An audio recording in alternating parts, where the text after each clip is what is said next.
దేవుని నామమునకు మహిమ కలుగును గాక. ఉదయకాల సమయంలో మరొక మిషనరీ గురించి తెలుసుకొని దేవుని నామాన్ని మహింపరుచుకుందాం. ఆ యొక్క మిషనరీ యొక్క పేరు శామ్యూయల్ స్ట్రెన్స్డే.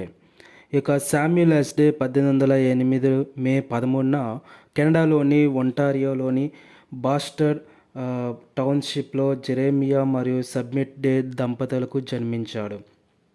అతను 1818లో ఆదివారం పాఠశాలకు హాజరయ్యేవాడు.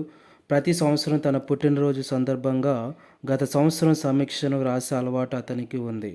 17 సంవత్సరాల వయస్సులో అతను తన ఆత్మకథను 2 చిన్న కాగితపు ముక్కలపై రాశాడు. 1825లో అతను బ్రాంచ్ చర్చ్లో బాప్తిసం పొందాడు.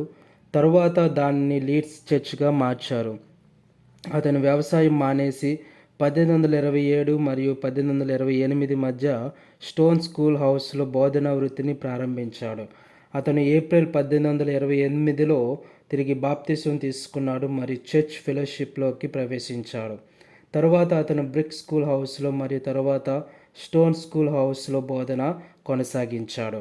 1831లో శామ్యూయల్ డే న్యూయార్క్లోని హామిల్టన్లోని సెమినార్లో చేరాడు మరియు తర్వాత మినిస్టీరియల్ శిక్షణ కోసం చేరాడు. కెనడాలోని స్థానిక భారతీయులకు మిషనరీగా పనిచేయాలనేది అతని ప్రారంభ ఆలోచన అయినప్పటికీ ప్రపంచవ్యాప్తంగా విదేశీ మిషనరీ కార్యకలాపాలు పిలుపునిచ్చినట్లు అనిపించింది. 1833లో బాస్టర్డ్కు తిరుగు ప్రయాణంలో ఇక శామ్యూయల్ డేకి తన స్వస్థలమైన చర్చి బోధించడానికి లైసెన్స్ మంజూరు చేసింది. ఆగస్టు 1835లో అతను భారతదేశానికి మిషనరీగా నియమించబడ్డాడు. 1825లో ఆయన న్యూయార్క్లోని కోర్ట్లాండ్లో బాప్టిస్ట్ మంత్రిత్వ శాఖకు నియమితుడయ్యాడు. 1835లో ఆయన న్యూయార్క్లోని హామిల్టన్లోని వేదాంత సంస్థ నుండి పట్టభద్రుడయ్యాడు. ఆయన 1835 ఆగస్టు 24న నియమితుడయ్యాడు.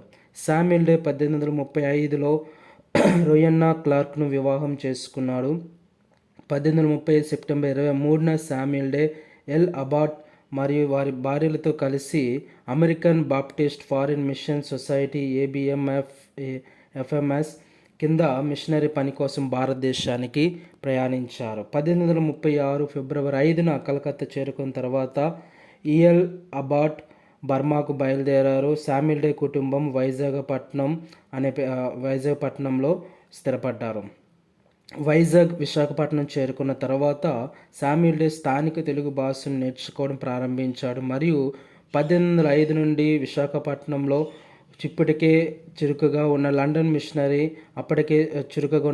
మిషనరీ సొసైటీ LMS మిషనరీలతో పర్యటనలకు వెళ్ళాడు. ప్రస్తుత శ్రీకాకుళం అతను దర్శించిన ఒక పట్టణం.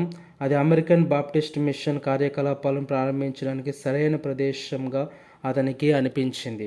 1836 జూన్ 6న రొయన్నా క్లార్క్ అతని 7 పిల్లలలో మొదటి వ్యక్తిని కన్నాడు. వారు ఆ అబ్బాయికి భారతదేశంలోని American Baptist foreign Mission Board agent Howard Malcolm పేరు పెట్టారు.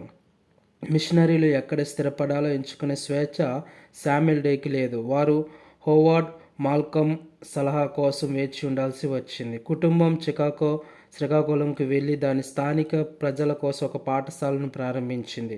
వారు శ్రీకాకుళంలో మొదటి మత మార్పిడి క్రైస్తవ వివాహాన్ని కూడా నిర్వహించారు.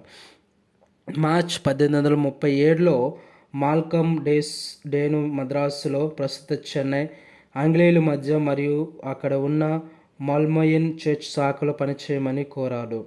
మద్రాసులో ఉన్నప్పుడు అతను బళ్ళారి మధ్య ప్రయాణించి బళ్ళారిలో మరియు మద్రాసులో తెలుగు మాట్లాడని స్థానికులకు బాప్తిసం ఇచ్చాడు.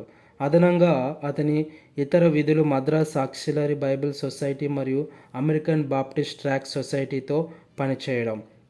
1837 ఏప్రిల్ నుండి ఆయన మత్తయి సువార్తను తెలుగు భాషలోకి సవరించే ఉప కమిటీలో పనిచేశారు.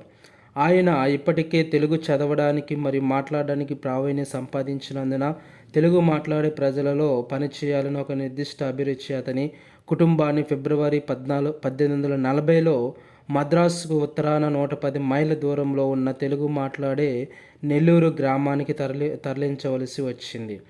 ఆయన మార్చ్ 1840లో నెల్లూరుకు వచ్చిన అమెరికన్ మిషనరీలు Shri and Shrimati Stephen Van హూసెన్తో కలిసి కొత్త నిబంధనను తెలుగు భాషలోకి మరింత ఖచ్చితమైన అనువాదం, సవరణ మరియు తిరిగి వ్రాయడం కోసం బైబిల్ సొసైటీ ఎల్ఎంఎస్తో కలిసి పనిచేయడం ప్రారంభించారు. ఎల్ఎంఎస్ ఇప్పటికే 1805లో తెలుగు మాట్లాడే వారిలో మొదటి ప్రొటెస్టెంట్ మిషన్ను స్థాపించింది. 1818 నాటికి కొత్త నిబంధన యొక్క తెలుగు వెర్షన్ను ప్రచురించింది. అలాగే పాత నిబంధన యొక్క స్థూల అనువాదాన్ని నిర్వహించింది మరియు 1836లో తెలుగు వారిలో మొదటి ప్రొటెస్టెంట్ చాపల్ను నిర్మించింది.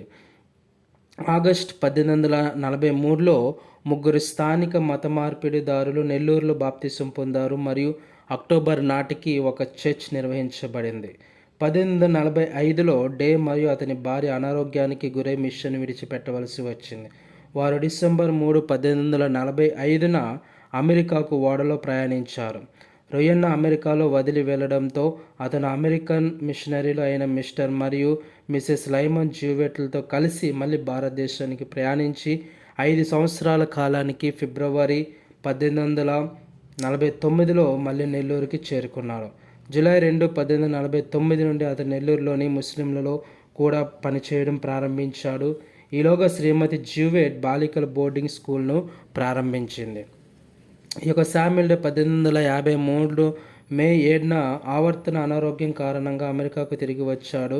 అతను 1855 మరియు 1859 మధ్య అమెరికన్ బాప్టిస్ట్ మిషనరీ యూనియన్ ABMUకు మిషనరీ ఏజెంట్గా పనిచేశాడు.